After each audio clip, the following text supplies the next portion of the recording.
आज हम turf to injury के बारे में बात करेंगे। बेसिकली टर्फ टो इंजरी जो है वो हमारे बिग टो एरिया में होती है।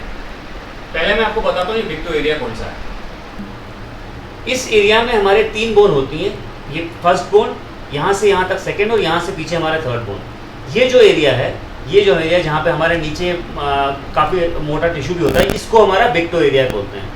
ये बिग टो एरिया की जो 2 बोन्स हैं, ये जो 2 बोन्स हैं आपस में लिगामेंट से जुड़ती हैं। हमारा जॉइंट होता है, इसको हम मेटाटार्सोफैलेंजियल जॉइंट बोलते हैं। हम एमटीपी के नाम से बात करेंगे, लंबा चौड़ा नाम याद नहीं रखेंगे। अब हमारा क्या है कि अगर मैं इमेजिन करूँ कि ये मेरी 2 बोन्स हैं, तो मैं ये फोकस करता हूँ कि ये दो बोन्स हैं, ये एक हमारे इस लिगामेंट से जुड़ी हुई हैं। जब मेरा पाँव मूव करता है तो ये जो लिगामेंट है ये मेरे पाँव को स्टेबिलिटी देता है। इन केस हमारा जो पाँव है, हमारा जो मूवमेंट ऐसा हो जाए जो रनिंग में, फुटबॉल में, ट्रैकिंग, हाइकिंग में, सीढ़ियाँ चढ़ते हुए, या कुछ लोग जो बहुत हाई हील दिन भर पहनते हैं उन लोगों को हो सकता है ये हो जाए, तो क्या होगा कि हमारा ये जो लिगामेंट है ये बहुत देर तक एक्सटेंडेड रहेगा या झटके से ज़्यादा एक्सटेंड हो जाएगा। इस कारण से क्या हो सकता है कि जो आपका जो ये लिगामेंट है इसके अंदर स्ट्रेन आ जाए। जब लिगामेंट के अंदर स्ट्रेन आ जाएगा तो आपको पेन होना शुरू हो जाएगा, लेकिन अभी आपका मूवमेंट चलता रहेगा। अगर आपका जो कारण है जिसकी वजह से ये लिगामेंट जो है वो स्ट्रेस हो रहा है, तो उस कारण से अगर वो कारण को आप बंद नहीं करेंगे तो आपका जो लिगामेंट है उसमें हल्का सा टेयर आ जाएगा, हल्का सा टूट सा जाएगा। वो टूट कहाँ सकता है, जहाँ वो इस बोन के साथ जुड़ा है, या वो इस बोन के साथ जुड़ा है, या बीच में कहीं पे भी। जनरली वो बोन्स के एरिया में ही टूटना शुरू करता है। यहाँ पे क्या होगा, आपको सोजन आ जाएगी और आपका पेन शुरू हो जाएगा। और अगर आपने तब भी कंट्रोल नहीं किया तो ये हो सकता है कि यहाँ से वो आपका पूरा साथ छोड़ दे, तो यहाँ पूरी स्वेलिंग आ जाए और बहुत तेज दर्द हो, या फिर ये बीच में से टूट भी सकता है। तो ये हमारी 3 स्टेजेस हो गई, स्टेज 1, स्टेज 2 और स्टेज 3। स्टेज 1 में अब हमको पता कैसे लगाएंगे हम स्टेज 1 है कि नहीं। स्टेज 1 के अंदर हमारा को दर्द हो रहा होगा लेकिन हमारा टो मूव कर रहा होगा। स्टेज 2 में हमारे को दर्द हो रहा है लगातार, लेकिन अगर मैं टो मूव करने की कोशिश करता हूं तो ज्यादा दर्द होता है। और स्टेज 3 में मुझे लगातार ज्यादा पेन हो रहा है। स्टेज 2 और स्टेज 3 के अंदर आपको इन्फ्लेमेशन, सोजन जो है वो कॉन्स्टेंटली अच्छे से दिखाई देगी। अब हम बात करते हैं इसकी ट्रीटमेंट के बारे में। सबसे इंपॉर्टेंट है, जब आपको ये हो जाए प्रॉब्लम, तो सबसे पहले जिस कारण से ये प्रॉब्लम हुआ उसको हमको बंद करना है। ये लगातार जैसे आप रनिंग कर रहे हैं तो हो सकता है, स्पेशली जो आर्टिफिशियल टर्फ पे करते हैं, या फिर फुटबॉल या सीढ़ियाँ चढ़ना, हाइकिंग, ट्रैकिंग वालों को, या दिन भर जो लोग बहुत हाई हील्स पहनते हैं उन लोगों को अगर होता है तो ये उन लोगों को सारे कारण अवॉइड करने हैं, सबसे पहला। दूसरा, ये एक कारण और भी होता है जिसके कारण हो सकता है वो कि कभी कभार क्या है कि हम बैठे हैं, अचानक झटके से उठे और हमारा पाँव मुड़ गया, या हमारा ये जो एमटीपी जॉइंट वाला एरिया ये मुड़ गया, तो एकदम से लिगामेंट टूट गया। वो एकदम से जो हम हाइपर एक्सटेंशन रेंज में चले जाएंगे तो हो सकता है। इन सारे कारणों को सबसे पहले करने के लिए हमको क्या है, सबसे पहले हमारे को इस पर आइस लगानी है ताकि हम इन्फ्लेमेशन को कंट्रोल करें। सेकेंड इंपॉर्टेंट बात क्या है, हमको इसका मूवमेंट रोकना है, तो आप उसको क्रेप बैंडेड या किसी भी कंप्रेशन क्लोथिंग से बंद कर सकते हैं ताकि आपका जो टो है उसका मूवमेंट बंद हो जाए।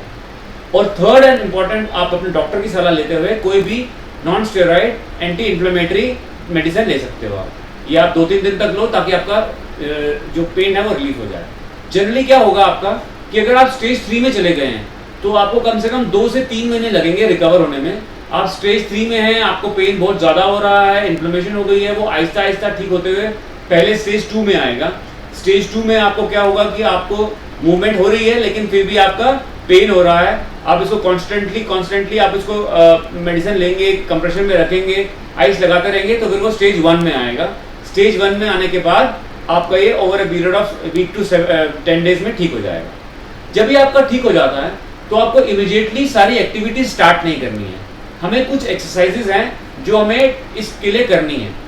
ये एक्सरसाइजेज 2 केसेस में हम कर सकते हैं। पहला केस, जब मेरे को स्टेज 2 और स्टेज 3 में हो गया था, मैंने स्टेज 1 तक लाया, अब ठीक हो रहा है, तो मैं अपनी फ्लेक्सिबिलिटी और स्ट्रेंथ लिगामेंट की बढ़ाने की कोशिश कर रहा हूँ। या फिर हमारे को स्टेज 1 ही हुआ था लेकिन मुझे पेन ज़्यादा नहीं है, तो मैं उस समय में अपने लिगामेंट को स्ट्रेच करके ठीक करने की कोशिश कर रहा हूँ। अब आइए अब देखते हैं कि हम इसमें क्या क्या एक्सरसाइजेस कर सकते हैं।